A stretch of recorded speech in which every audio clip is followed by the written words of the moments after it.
Hi everybody, today Hola a todos, hoy es sábado, 11 de abril de 2026, y nuestro querido amigo y hermano, Patrick Henningsen, está aquí con nosotros. Bienvenido de nuevo.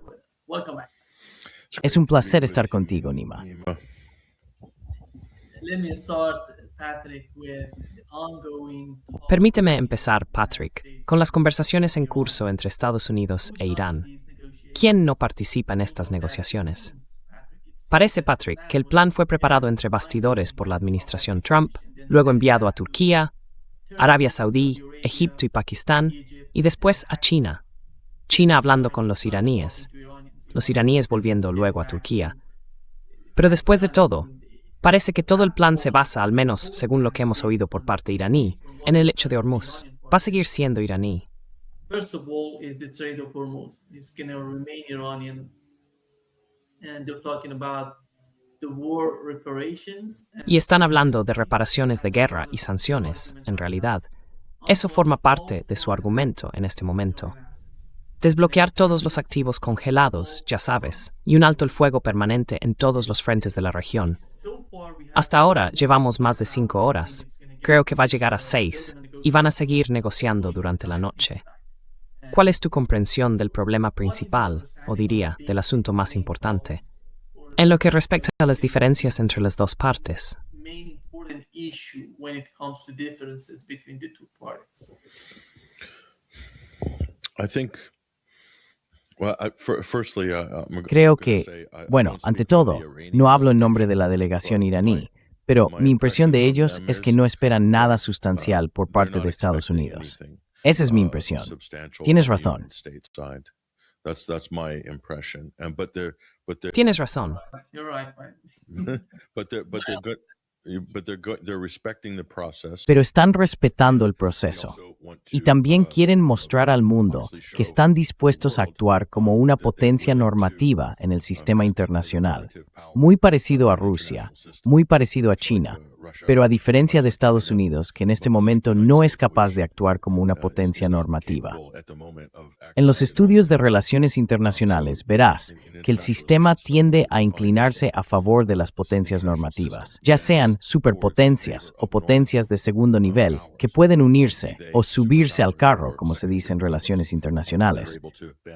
Pero cuando se trata de obtener resultados, acuerdos, tratados, entendimientos, pactos, todos estos arreglos importantes solo pueden producirse si las potencias normativas pueden sentarse, establecer una base mínima de confianza y, por supuesto, llegar a un acuerdo.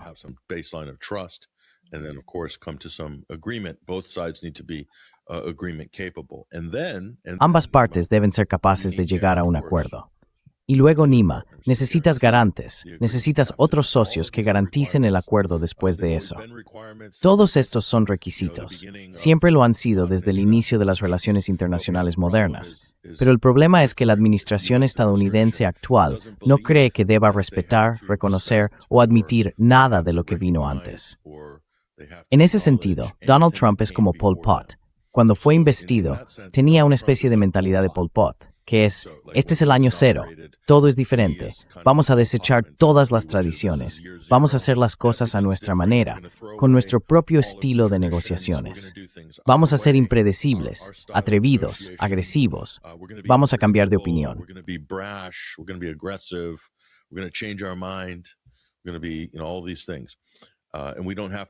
Vamos a hacer todas esas cosas, y no tenemos que hacer diplomacia como nadie antes que nosotros, porque todos ellos son unos fracasados, y nosotros somos especiales. Eso, en pocas palabras, es la administración Trump. Como resultado de eso, Nima, cada una de las grandes negociaciones del último año y medio ha sido un fracaso tras otro. Donald Trump no tiene ningún éxito diplomático a su favor. Solo tiene una serie de fracasos, y aquellas cosas que no se han derrumbado o fracasado por completo probablemente estén en proceso de hacerlo mientras hablamos. Y la razón es que este estilo de política, que no cree en ningún marco, no cree en el entendimiento bilateral, no cree en sembrar y fomentar la confianza y las buenas relaciones, significa que no se puede tener la base para ningún acuerdo.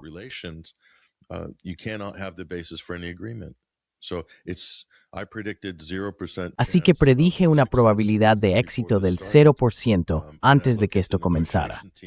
Y miro al equipo de negociación. Son los mismos negociadores fracasados que estuvieron al frente de los fracasos anteriores.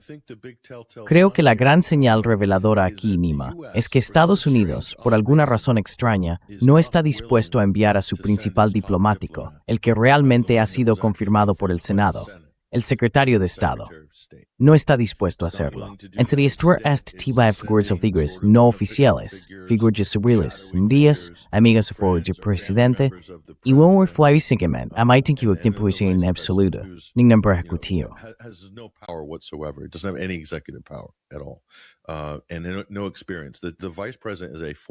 Y sin experiencia.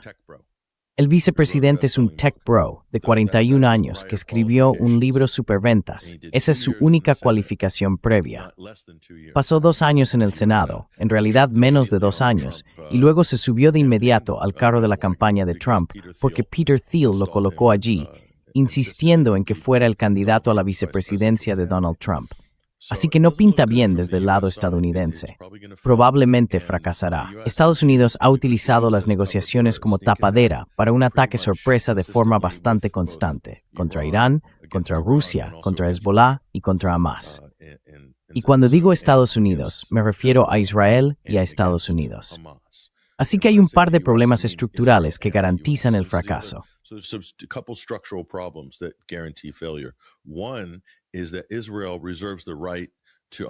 Una es que Israel se reserva el derecho de socavar y sabotear cualquier negociación en cualquier momento. Se reservan ese derecho. Ya lo han hecho. En cuanto se anunció este supuesto alto el fuego, Israel lo utilizó como una oportunidad para entrar y destruir cualquier tipo de marco bilateral, atacando al Líbano de la manera más brutal. Y eso obligó a Estados Unidos a negar básicamente al Líbano como frente en este conflicto, a entrar en pánico y a presentar contraargumentos contra Irán, diciendo, no, el Líbano no está incluido en ninguna de estas negociaciones. Pero sí lo está. Es central. Todas estas zonas de conflicto son centrales, porque ¿cuál es el único país de toda la región que está atacando a todos los demás? Es Israel. La razón por la que están en esta guerra es por Israel.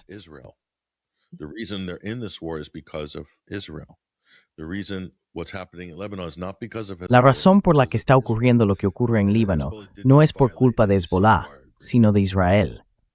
Hezbollah no ha violado ningún acuerdo de alto el fuego. Cualquiera que lo mire con honestidad lo sabe. Pero Israel ha violado su alto el fuego con Hezbollah o con Líbano más de 1.500 veces desde que se declaró. Así que ni siquiera hay debate sobre quién tiene la culpa. Pero si hablas con Estados Unidos, Israel tiene un historial perfecto. Superar esta relación de sustitución que Israel mantiene con Estados Unidos, esta especie de juego de poli bueno y poli malo, es difícil, porque en realidad es más una representación. Están trabajando absolutamente juntos. Si Estados Unidos quiere sabotear las negociaciones, basta con que le dé a Israel una señal discreta. Y si Israel quiere sabotear las negociaciones, puede hacerlo con o sin el permiso de Estados Unidos.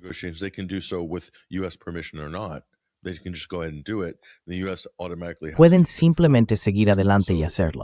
Estados Unidos tiene que adaptarse automáticamente. Así, Israel puede ser tanto un representante de Estados Unidos como un actor rebelde, antagonizando a su propio aliado si decide, ya sabes, negociar de buena fe.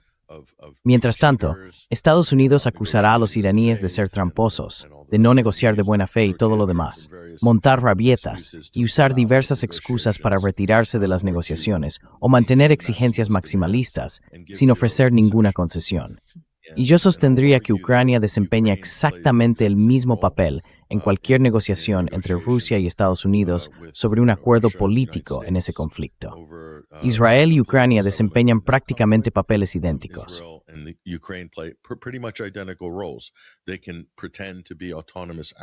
Pueden fingir ser actores autónomos y luego sabotear cualquier avance atacando a Rusia, en el caso de Ucrania, o atacando a Irán, Líbano, cualquier país que Israel decida bombardear. Muy pronto, Turquía formará parte de ese conjunto de objetivos, y entonces Estados Unidos hará algunos movimientos hábiles. Así que veo que esto se desmoronará muy rápidamente. Estados Unidos ya ha lanzado provocaciones, enviando destructores navales estadounidenses al estrecho de Hormuz, afirmando que están despejando minas. Pero en realidad, lo que están haciendo es aprovecharse de las negociaciones, sabiendo que si Irán dispara contra un barco estadounidense, entonces se culpará a Irán de sabotear las conversaciones de paz. Mientras tanto, Estados Unidos se presenta como un actor neutral, que simplemente entra en el estrecho de Hormuz para despejar minas y abrir las vías marítimas, y así sucesivamente.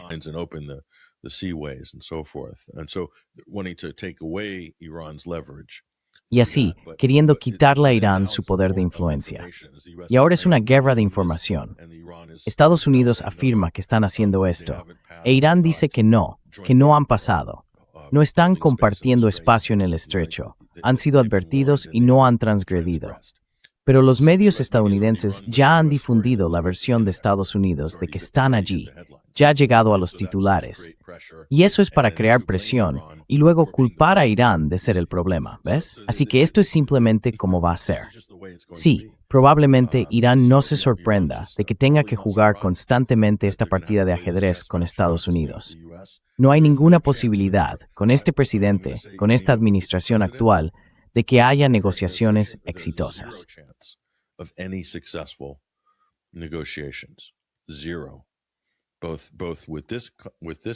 Cero, tanto con este teatro como con Rusia, Ucrania, o Gaza, o cualquier otro lugar. Definitivamente no con Líbano. Estados Unidos está trabajando entre bastidores, intentando activamente iniciar una guerra civil en Líbano.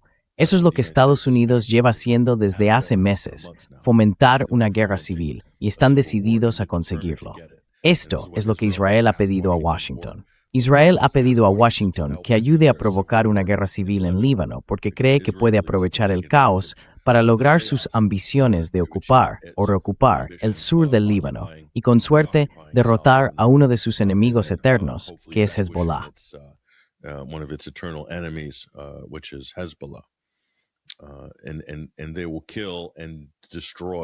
Y matarán, destruirán y llevarán a cabo limpiezas étnicas contra todo lo que se interponga en su camino, y cuentan con el pleno respaldo y la bendición de Estados Unidos. Por eso es un frente importante. Líbano forma parte integral del conflicto iraní porque está implicado el mismo beligerante, que es Israel. Israel es el principal beligerante en Asia Occidental. Son los primeros, atacan a todo el mundo. Han declarado la guerra a todos. Y lo que ocurra, tanto si una negociación fracasa como si tiene éxito, dependerá de un solo factor, de si Estados Unidos es capaz de contener a Israel o no. Ese es el único factor. De lo contrario, Estados Unidos tendrá que renunciar a toda su influencia en cualquier momento de las negociaciones, porque no puede controlar a Israel.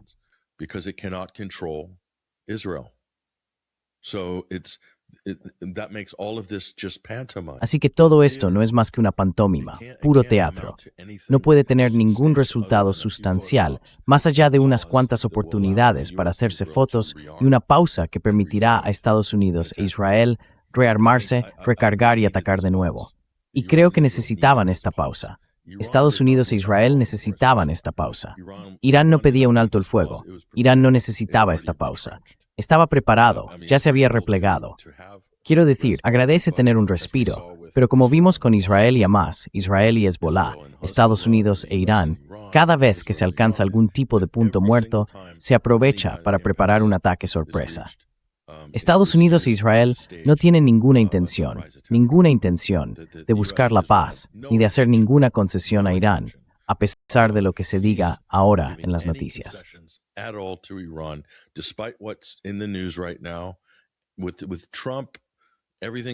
Con Trump, todo puede revertirse en cuestión de horas. Cambiará de opinión 2 veces antes de la cena, otra vez antes del café de la mañana, luego otra antes del almuerzo y 2 más antes de la cena del día siguiente. Así que la administración Trump no es capaz de llegar a acuerdos. Simplemente no lo son, y nunca lo serán. No tiene el personal adecuado. Él mismo, como ejecutivo, es terrible. Todos sus partidarios dicen que Donald Trump es un gran negociador, pero Donald Trump es un pésimo negociador. Tiene una cadena de fracasos más larga que la de cualquier otro presidente, y solo lleva en el cargo casi 1 año y medio.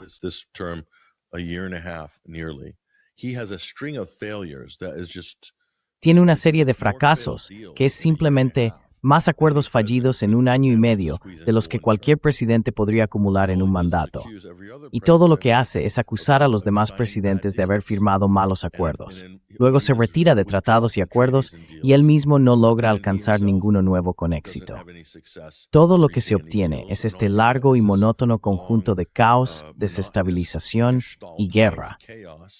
Eso es lo que este presidente puede ofrecer. Guerra, inestabilidad, una economía en declive, y eso es exactamente lo que ha entregado, que es justo lo contrario de lo que prometió en su campaña, de lo que decía defender.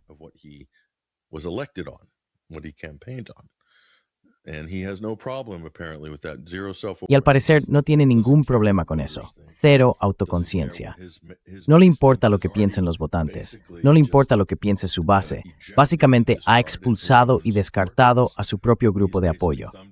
Esta semana le ha hecho un corte de mangas al MAGA, por fin, y básicamente los ha llamado a todos idiotas de bajo coeficiente intelectual. Eso es lo que está haciendo Donald Trump en este momento.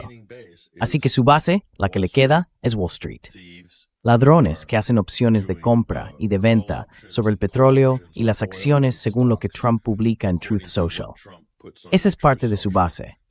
La otra son las grandes petroleras, el gran fracking, el GNL, la gran inteligencia artificial y la gran industria de defensa. Ya no hay gente en esa base.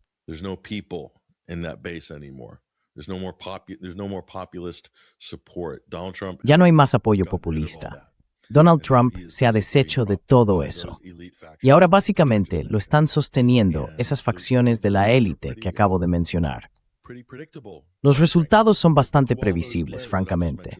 Porque ¿qué quieren todos esos actores que acabo de mencionar? Quieren guerra, quieren inestabilidad, quieren un suministro de energía limitado en el mercado global para poder aprovechar los precios más altos, replegarse y monopolizar ubicaciones geográficas sobre las que antes no tenían control, pero que ahora sí. Así es como funciona esto. El resultado final de todo esto, sea o no intencionado, es que hay una escasez de energía en el mercado global.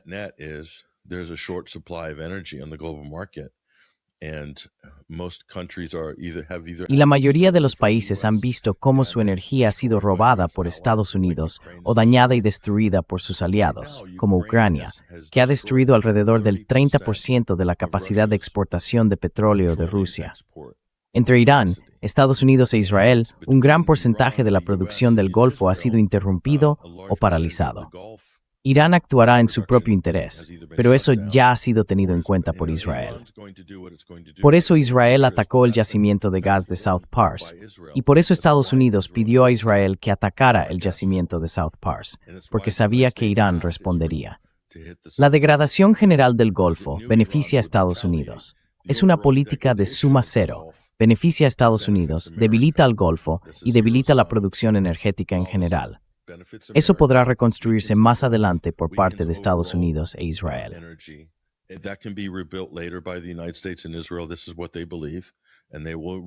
Esto es lo que ellos creen.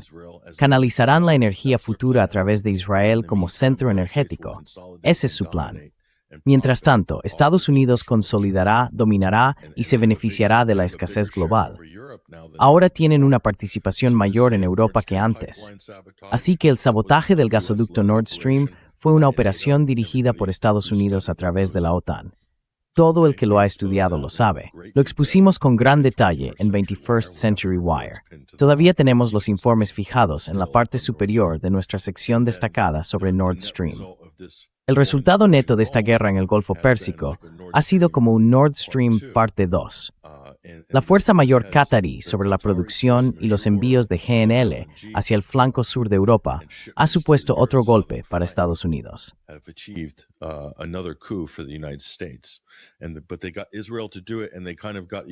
Pero consiguieron que Israel lo hiciera, y de alguna manera lograron que Irán lo hiciera indirectamente por ellos al iniciar esta guerra. Irán tiene que hacer lo que deba por su propia seguridad y para lograr la disuasión. Pero por desgracia, parte del resultado neto de eso es que juega a favor de Estados Unidos, que es presidir un mercado energético global mucho más estrangulado, donde ellos saldrán como los ganadores, el país más dominante y más rentable. Por eso fueron a por Venezuela en diciembre, porque sabían que una vez asegurada Venezuela podrían pasar al Golfo Pérsico, y así lo hicieron. Así que creo que esto fue algo planificado. Y si tiene éxito Nonima, está por verse.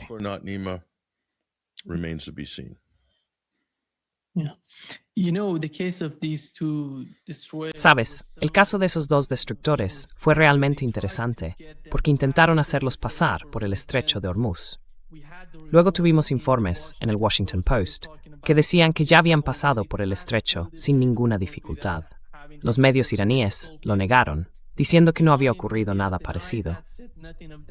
Y más tarde, ya sabes, se convirtió en una especie de operación de relaciones públicas, porque está en ese dominio sobre los medios de comunicación tradicionales. Pueden manipular la opinión pública todo el mundo.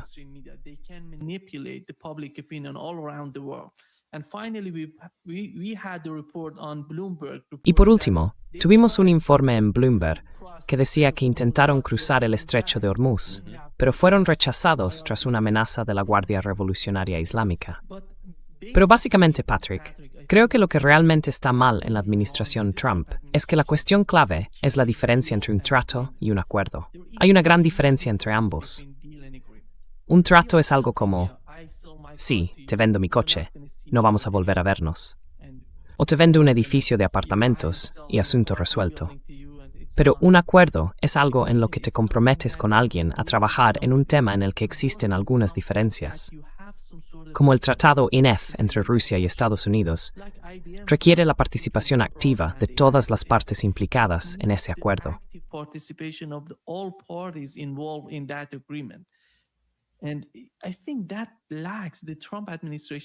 Y creo que eso es lo que le falta a la administración Trump, esa capacidad. Tienes a Steve Witkoff, a Jared Kushner, no saben lo que son las negociaciones. Sabes, teníamos el JCPOA. No era perfecto, todo el mundo lo sabe, y ningún acuerdo es perfecto, eso lo sabemos.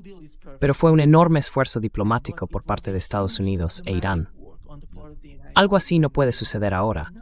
Mira estos grupos. Distintos grupos fueron a Pakistán, un grupo militar, un grupo económico, enorme. Mira la delegación iraní, es enorme.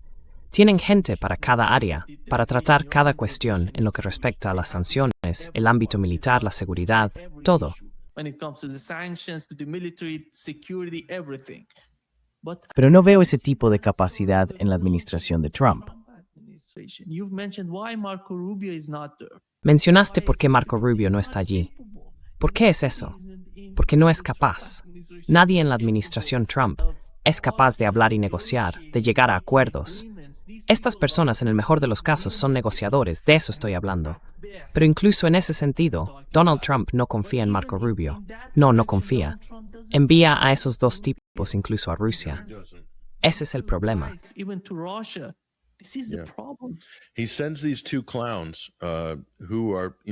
Envía a estos dos payasos que son ampliamente considerados como agentes israelíes no registrados, Steve Witkoff y Jared Kushner. Actúan únicamente en interés de Israel y tienen una línea directa de comunicación con la oficina de Benjamin Netanyahu. Básicamente están coordinando con el gobierno israelí y podrían pasar toda la semana en reuniones, y ya lo han hecho antes. No escriben nada, no graban nada, y realmente solo lo que deciden transmitir a Donald Trump se convierte en la sustancia o la conclusión material de ese proceso, de esas reuniones. Eso no es diplomacia. Eso no es alguien actuando en nombre de un estado o de un país, ni Steve Witkoff ni Jared Kushner. Neither Steve Witkoff or Jared Kushner. Jared Kushner, it's just out of pure nepotism because he's the president's son-in-law. Jared Kushner. Es puro nepotismo porque es el yerno del presidente. Y además es amigo de la familia Netanyahu. Es hijo de un gángster judío estadounidense, bueno, en parte israelí creo, no estoy seguro, Charles Kushner, un delincuente convicto al que Trump indultó y nombró embajador en Francia. Vale, esto es solo una parte normal del circo, así que no vas a obtener nada de estos tipos. No tienen experiencia, tienen mucha visibilidad porque se la han dado, vuelan por ahí, se les ve con Putin, se hacen fotos. Pero en realidad no son más que turistas glorificados al final del día. Podrías enviar a un vendedor de coches usados de Nueva Jersey y obtendría el mismo resultado. De hecho, quizá incluso uno mejor. He's going to get the same result. Might even get a better result, actually. But these guys have come up zero every time because their job. Pero estos tipos no han conseguido nada nunca, porque su trabajo es no entregar nada. Verás, si hubiera enviado a Marco Rubio, entonces habría un problema, porque el objetivo de tener asesores, un cuerpo diplomático y un secretario de Estado es que el presidente delegue cierta cantidad de experiencia y conocimientos en ese equipo para darles cierto nivel de autonomía para negociar y gestionar el proceso. Pero Trump no puede tener a nadie que pueda superarle en cualquiera de esos cargos, a nadie que pueda tener más experiencia o credibilidad que él. Por eso mantiene un grupo mediocre de personas. No son mucho más inteligentes que él. Y desde luego, no tienen un perfil ni un currículum que les dé credibilidad como individuos.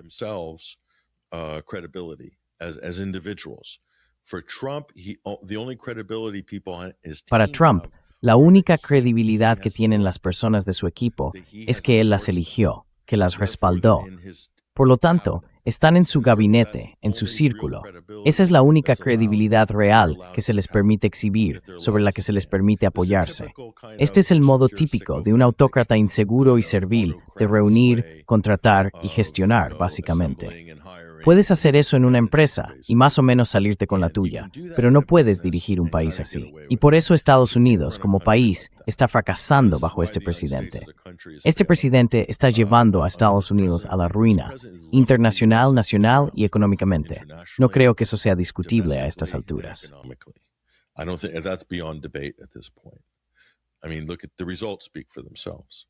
Quiero decir, mira los resultados. Hablan por sí solos. Mira el desastre en el que ha metido a su país y al mundo, el desastre que ha creado con la economía global. Todo esto es obra de Donald Trump. Mira los fracasos militares en los que ha estado implicada su administración. Nombraron a alguien como secretario de Defensa que ni siquiera está cualificado, que no podría liderar un pelotón en el ejército estadounidense, alguien que fue expulsado de la Guardia Nacional de D.C., con el alcoholismo en todo su currículum y todo tipo de problemas personales. Organizaciones benéficas fallidas, entidades en bancarrota dejadas a su paso. Ese es Pete Hegseth. Así que, de nuevo mediocre, por debajo de mediocre, puesto en la posición más alta posible.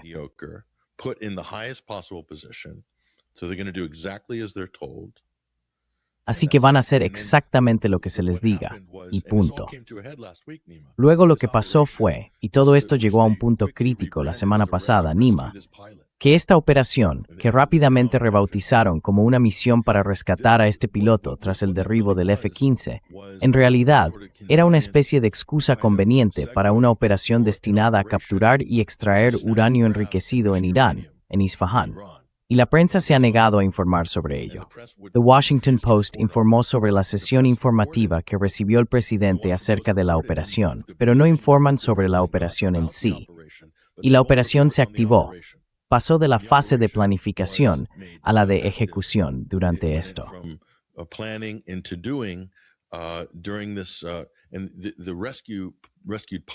Y el piloto de rescate se convirtió en la narrativa de la Casa Blanca, que luego utilizaron para encubrir el momento Jimmy Carter de Donald Trump y Pete Hegseth. Fue una operación fallida de fuerzas especiales en la que participaron decenas, si no un centenar o más, de miembros de las fuerzas especiales estadounidenses, varios aviones, y resultó ser un fracaso total. Estados Unidos perdió un número récord de aeronaves y recursos militares en una operación de combate bajo Pete Hegseth y Donald Trump. Ese fue el momento Jimmy Carter. Fue un fracaso mayor que la fallida misión de rescate de rehenes de Carter en 1980. Un fracaso mucho mayor, ¿de acuerdo? Y hubo un encubrimiento total por parte de los medios estadounidenses debido a la vergüenza nacional que supuso. Donald Trump está invocando la seguridad nacional con la prensa.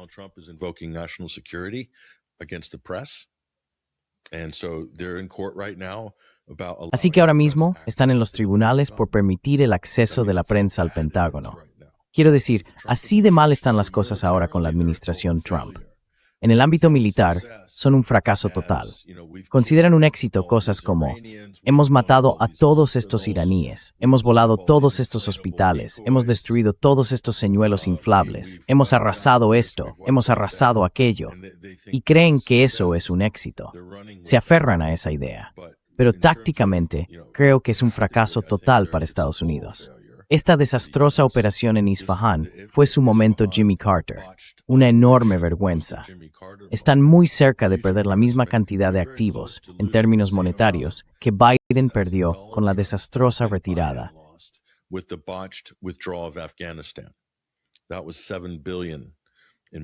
Eso fueron $7,000 millones en activos militares. Trump ha perdido ya cerca de $3,000 millones en activos militares durante todo esto. Así que, normalmente, Nima, en nuestro país, después de tantos fracasos, arrastrarías a Pete Hegseth, con su, ya sabes, ese traje gracioso que lleva, ese traje al estilo del Capitán Kangaroo, ante una audiencia del Senado o del Congreso o de las Fuerzas Armadas, lo que sea, y tendría que responder por qué ha fracasado tan estrepitosamente. ¿Cómo ha perdido tantos recursos? ¿Por qué se abortó esta misión? ¿Por qué tuvieron que perder todas esas aeronaves solo para escapar de una misión desastrosa y chapucera? No ha tenido que hacerlo. No se le ha hecho rendir cuentas. ¿Por qué?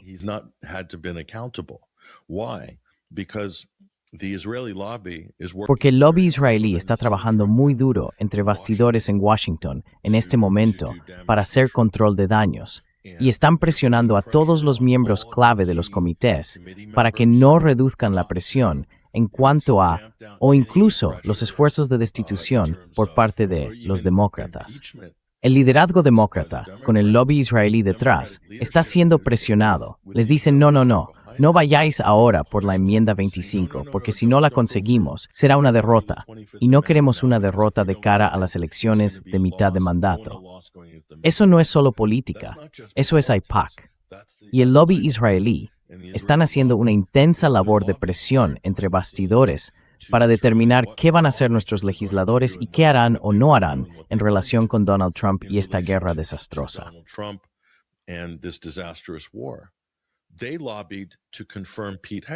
Presionaron para confirmar a Pete Hegseth. Por eso fue confirmado, porque a cada uno de esos senadores se le indicó que votara a favor de su confirmación.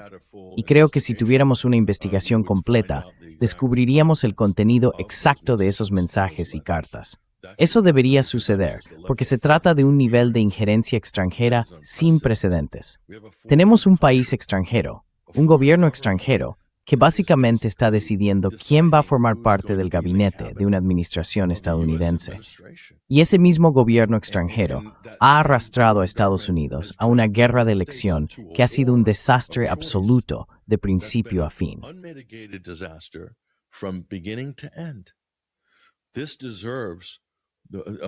Esto merece una gran reforma en el gobierno de Estados Unidos como resultado. Esto es mucho más grande que el caso Watergate. Es como Watergate multiplicado por 100. Pero déjame decirte, el efecto de Watergate en el Partido Republicano después de Nixon fue que mucha gente abandonó el partido por culpa de ello. Y creo que ahora vas a ver aún más personas dejar el Partido Republicano y definitivamente no querer tener nada que ver con Trump o con MAGA. Ya están en proceso de alejarse de este presidente. Ahora se puede ver que el lobby israelí no se preocupa por los republicanos, porque han hecho todo lo posible para socavar y sabotear las posibilidades de los republicanos en las elecciones de mitad de mandato de mantener la Cámara y el Senado.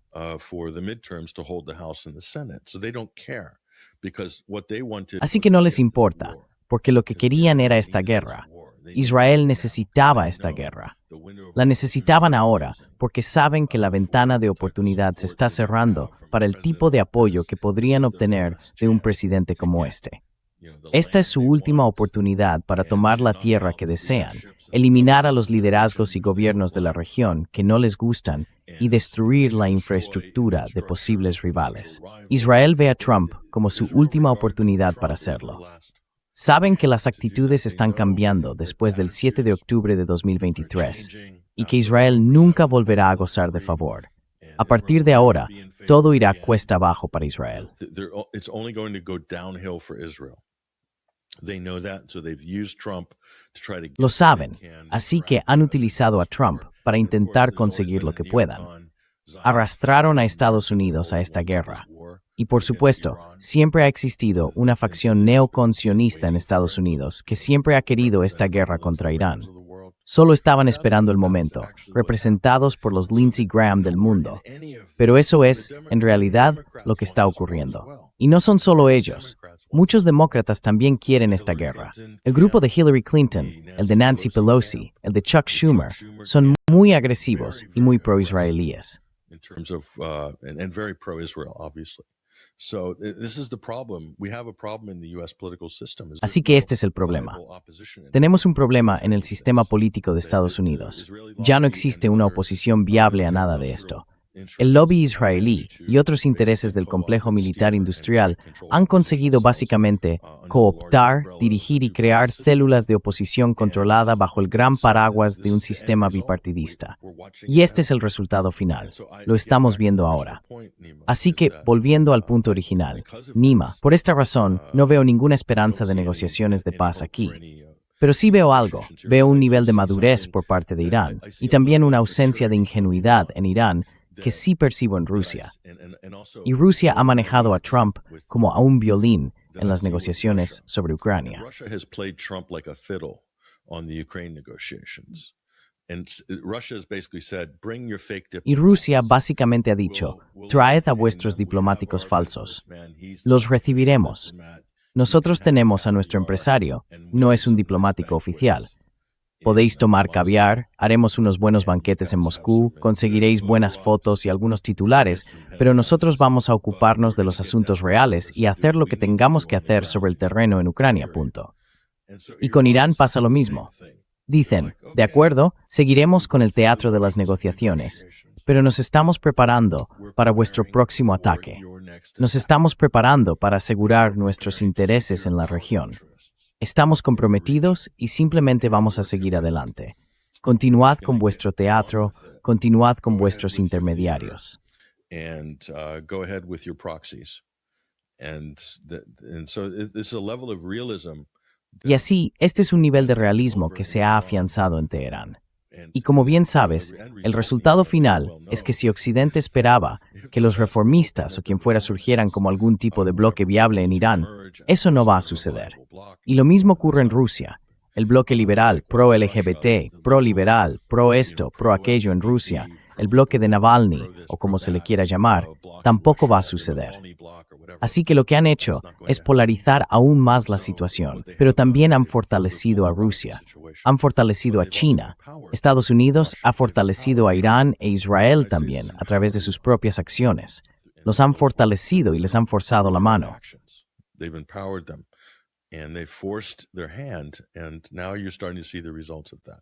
Y ahora estás empezando a ver los resultados de eso. Y luego está la otra cuestión. ¿Qué va a ser de los países del Golfo, esas monarquías del Golfo que fueron establecidas por el Imperio Británico, que no son monarcas legítimos? Son jefes tribales que han sido elevados muy por encima de su estatus natural, reyes y príncipes creados por los británicos y luego mantenidos por los estadounidenses después de ellos con el único propósito de velar por los intereses estadounidenses y occidentales, alimentar el petrodólar y demás. Pero ahora todo eso se ha sumido en el caos, Nima. Así que no hay ninguna garantía para la existencia de ninguno de estos Emiratos del Golfo en el futuro. Están viviendo de tiempo prestado ahora, y creo que ellos lo saben.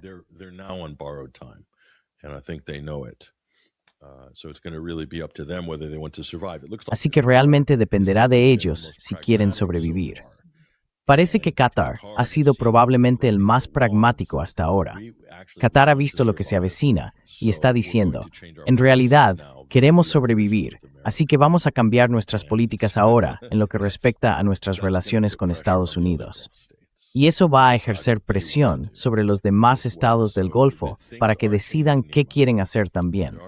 Así que las cosas están cambiando, Nima. Talvez no tan rápido, ni temerith mods, o aquello que desean paz, prosperidad, quisiéramos, pero están cambiando.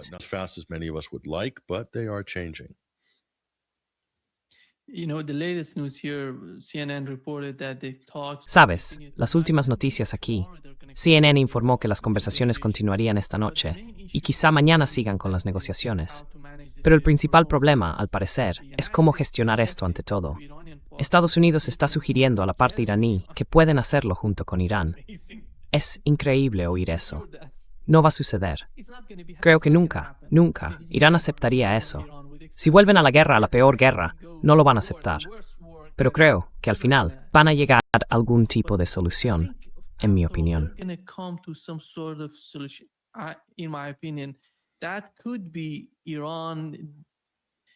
Eso podría ser Irán controlando, directamente o casi, la manera en que, de algún modo, porque están hablando de usar yuanes, de usar otras divisas para gestionar el mundo.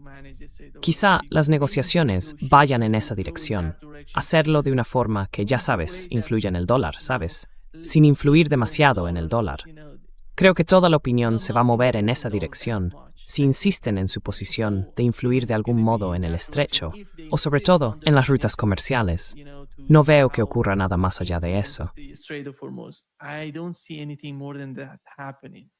No. Look, Nima, No. Mira, Nima, por una razón que acabas de mencionar, prácticamente se descarta cualquier posibilidad de gestión conjunta. Y esa es que Irán no puede. Tiene que exigir otras divisas extranjeras. Tienen que hacerlo por dos razones. Una, para evitar las sanciones, y dos, para evitar los activos congelados. ¿Por qué volverías a caer en la misma trampa de la que acabas de salir?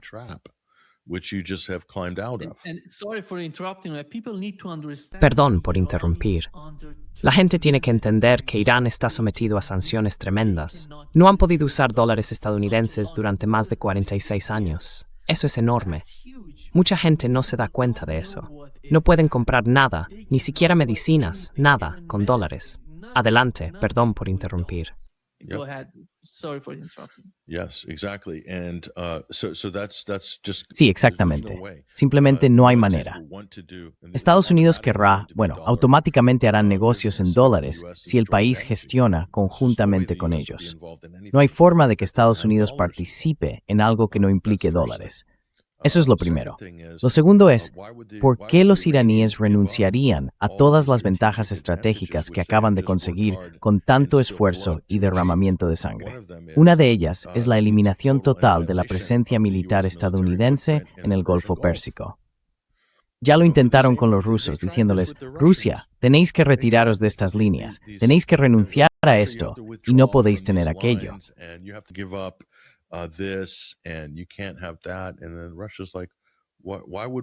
Y entonces Rusia dice, ¿por qué íbamos a renunciar a la ventaja por la que hemos luchado y muerto, por la que hemos sacrificado tanto, por la que hemos derramado sangre en la tierra?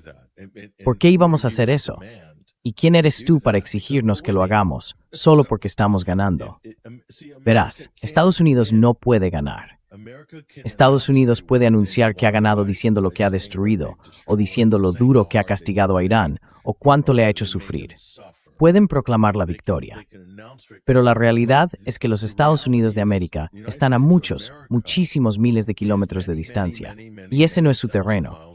Solo pueden hacer hasta cierto punto para microgestionar y controlar esa región, o controlar a Irán, ya sea mediante sanciones o con poder militar. Y una de las grandes ventajas que tenía Estados Unidos la acaban de sacrificar.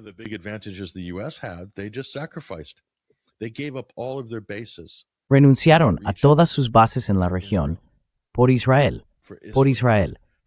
¿Cómo encaja eso en el interés imperial de Estados Unidos? Quiero decir, no encaja.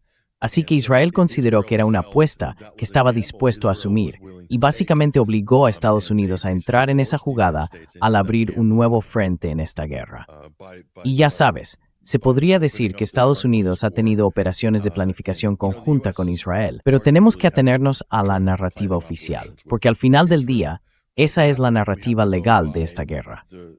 Cualquier acuerdo se basará en esa definición legal, que es que Israel inició la guerra y Estados Unidos se unió a ellos en una guerra preventiva por elección. Así que, si hay algún acuerdo, se basará en la definición legal de lo que acabamos de presenciar durante los últimos 40 y tantos días. over the last 40 something days. But anybody who's still making the argument that Pero cualquiera que siga defendiendo el argumento de que esto responde realmente al interés imperial de Estados Unidos, haber renunciado a miles y miles de millones de dólares invertidos en la región durante muchísimos años, unos 70 años, y luego perder todo eso como una apuesta en un ataque sorpresa de su mayor aliado en la región, Israel. Quiero decir, no es un argumento serio. Así que cualquiera que diga que el perro no mueve la cola, que intente sostener ese argumento, no está haciendo un planteamiento serio. Es decir, que Israel no es un factor en la política exterior estadounidense. Es un tipo de teoría conspirativa muy difícil de conciliar, pero aún hay mucha gente que sostiene ese argumento. Y ha sido Israel quien ha aportado las pruebas en contra.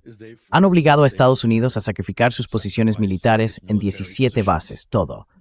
Nima, en cuestión de un mes, lo perdieron todo. In a matter of a month, they lost it all. That's like going to the table in Vegas. Eso es como ir a una mesa en Las Vegas, apostar todo al negro, hacer girar la ruleta y que salga rojo. Acabas de perderlo todo. Apostaste tu casa, tu coche, incluso pusiste a tu esposa como garantía y lo perdiste todo. Eso es exactamente lo que Donald Trump acaba de hacer con el imperio estadounidense. Y cualquiera que argumente que eso responde a los intereses imperiales de Estados Unidos está consumiendo algo muy fuerte. Te lo digo ahora mismo. Simplemente no lo está. Pero esto también es el resultado de la enorme influencia que Israel ejerce sobre la política estadounidense, del control desproporcionado que ha desarrollado sobre la toma de decisiones en política exterior de Estados Unidos y del hecho de que Israel ha conseguido apropiarse del ejército estadounidense como si fuera su propia fuerza mercenaria privada.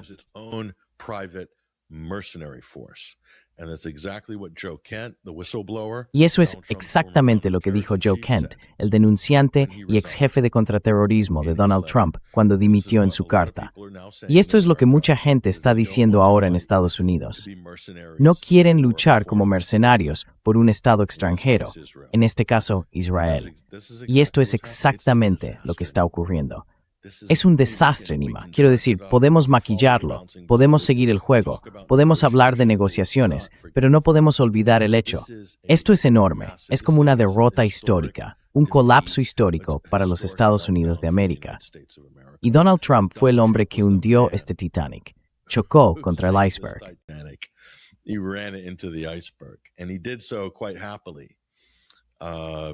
Y lo hizo con bastante alegría, porque al fin y al cabo hizo lo que se le había ordenado hacer.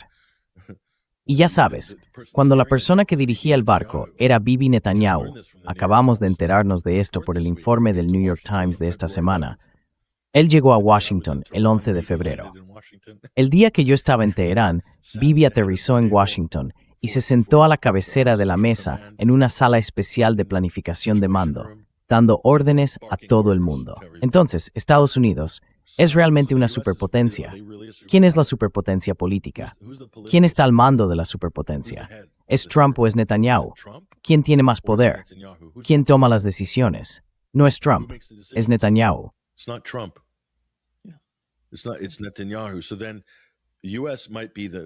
Entonces, Estados Unidos podría ser la potencia material en términos militares.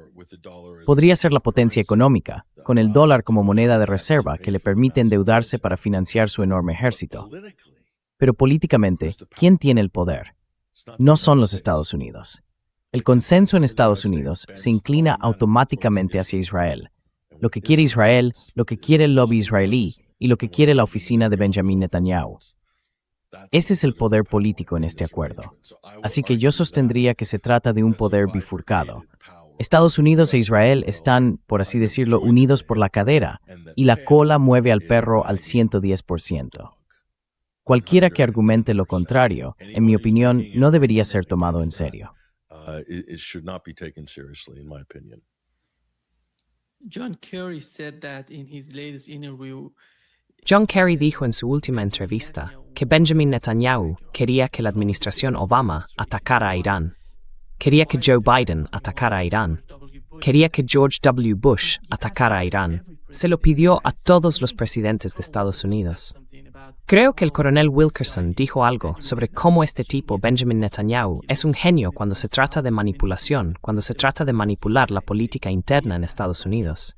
¿Hizo eso con Donald Trump? No, simplemente utilizó a Donald Trump como un intermediario, igual que la OTAN utilizó a Zelensky. Es una humillación total, viendo la realidad de lo que ha ocurrido hasta ahora. Es increíble cómo Donald Trump quedó atrapado en esta guerra contra Irán, la guerra de Israel, la guerra de Benjamin Netanyahu, la guerra que él quería desde hacía tanto tiempo antes de dejar el cargo en Israel. Ahora mismo es Zelensky. He's Zelensky right now. He is. Lo es. ¿Quién es más inteligente? ¿A quién favorecerías en una partida de ajedrez? ¿A Netanyahu o a Trump? ¿Por quién apostarías? Yo sé por quién apostaría. No sería por Trump. Apostaría por Netanyahu todos los días. I bet on Netanyahu every day. Nadie.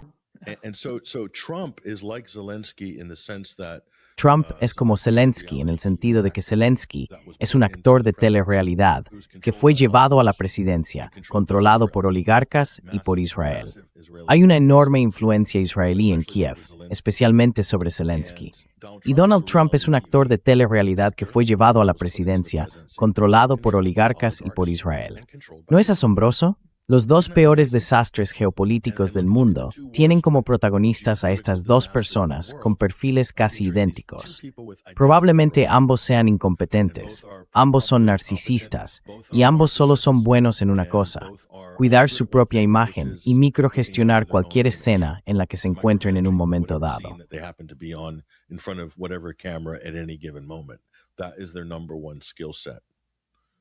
Esa es su principal habilidad. Todo lo demás, un fracaso, un desastre abismal para sus países. Así que es una comparación bastante interesante, pero al mismo tiempo, ya sabes, cambian un poco de papel.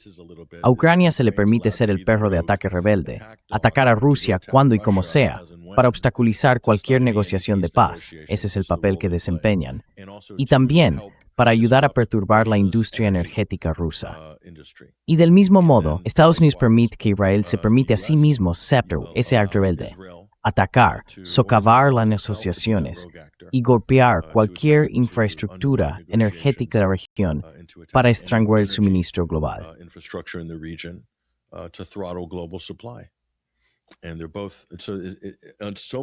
Y ambos están implicados en tantos aspectos diferentes que algunos de los actores en estos dos escenarios están desempeñando papeles muy similares. Solo hay que mirar el resultado final. Mira el resultado final. Entonces puedes ver, como dicen en latín, cui bono, ¿quién se beneficia? Esa es la pregunta definitiva. Sigue el rastro del dinero y verás quiénes son los beneficiarios. Ahora mismo, en el Golfo Pérsico, los principales beneficiarios, Irán se ha beneficiado políticamente, enormemente, pero lo ha hecho a un coste enorme y además ha luchado por ello, ¿de acuerdo? Lo ha hecho en defensa propia. Gran diferencia, no atacaron.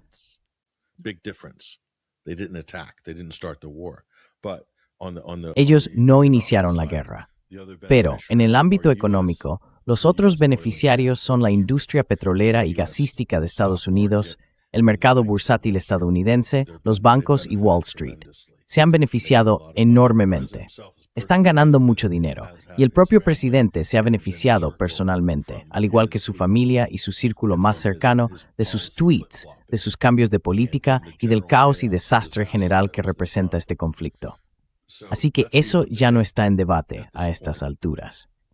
En cuanto a si se va a permitir que esto continúe o no, o si Estados Unidos se tomará en serio alguna de las condiciones previas de Irán, en el momento en que permitan el acceso a los activos descongelados, a menos que lo hagan en secreto, lo cual es una posibilidad, descongelar los activos de Irán, pero mantenerlo en secreto, la prensa, habrá una enorme reacción de la prensa de derechas, porque han estado diciendo que Obama básicamente entregaba dinero a los terroristas después del JCPOA. Se enviaron aviones cargados con palés de dinero en efectivo a los mulás en Irán.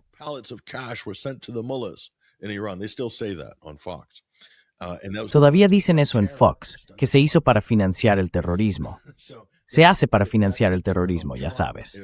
Así que eso podría volverse en contra de Trump si permiten que se liberen activos sancionados a Irán. Hay todos estos impedimentos incorporados en el sistema estadounidense, y la matriz de propaganda de Estados Unidos impedirá muchas de las concesiones que podrían conducir a un acuerdo. Así que, de nuevo, por eso predigo una probabilidad de éxito del 0% para la administración Trump en esto, especialmente con sus turbios y supuestos negociadores, que básicamente son activos israelíes glorificados, Steve Witkoff y Jared Kushner. Si ellos están involucrados, puedes estar seguro de que el ataque sorpresa está en marcha.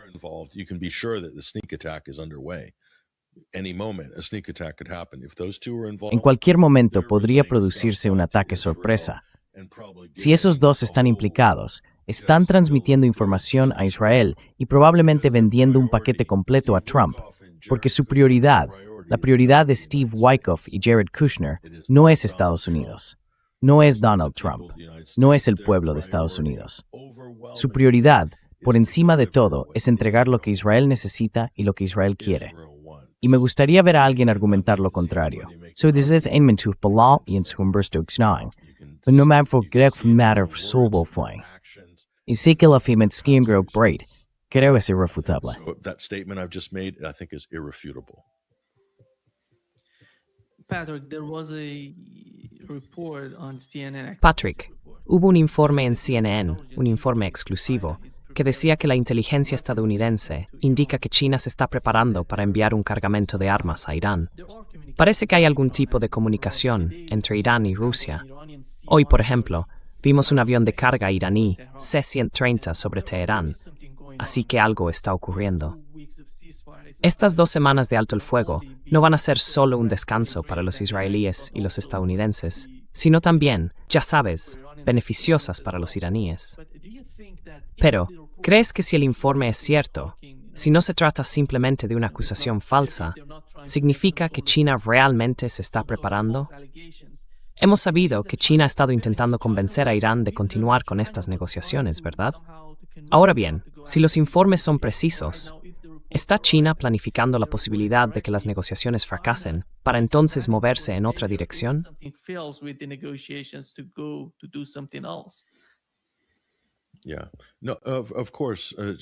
Sí, por supuesto, China no se hace ilusiones de que estas negociaciones vayan a producir algo sustancial. Forman parte de un proceso más largo, y ese proceso incluye también que todo el mundo observe y siga lo que ocurre. Es parte del proceso político y de su desarrollo. Pero no creo, China ya está tomando medidas de contingencia. Rusia ya las ha tomado, y creo que muchos otros países también. El hecho de que Pakistán esté en una posición de mediación me parece una gran victoria para China, porque Pakistán es un aliado muy fuerte de China. Pero creo que Pakistán lo ha hecho por iniciativa propia, porque su relación con Teherán también es muy sólida. La gente no se da cuenta de eso, y tradicionalmente ha sido muy buena. Para Pakistán es una cuestión existencial.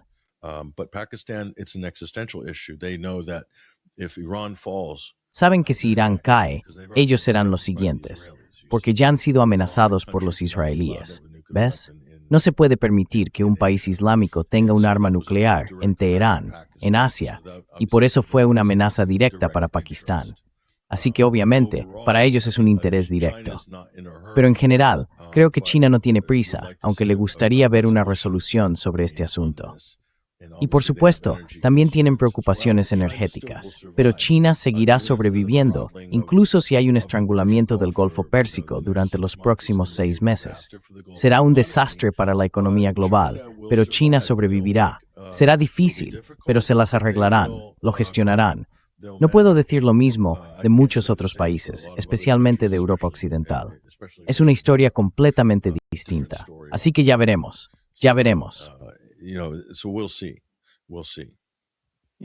Sí, exactamente. Muchas gracias, Patrick, por acompañarnos hoy. Un gran placer, como siempre.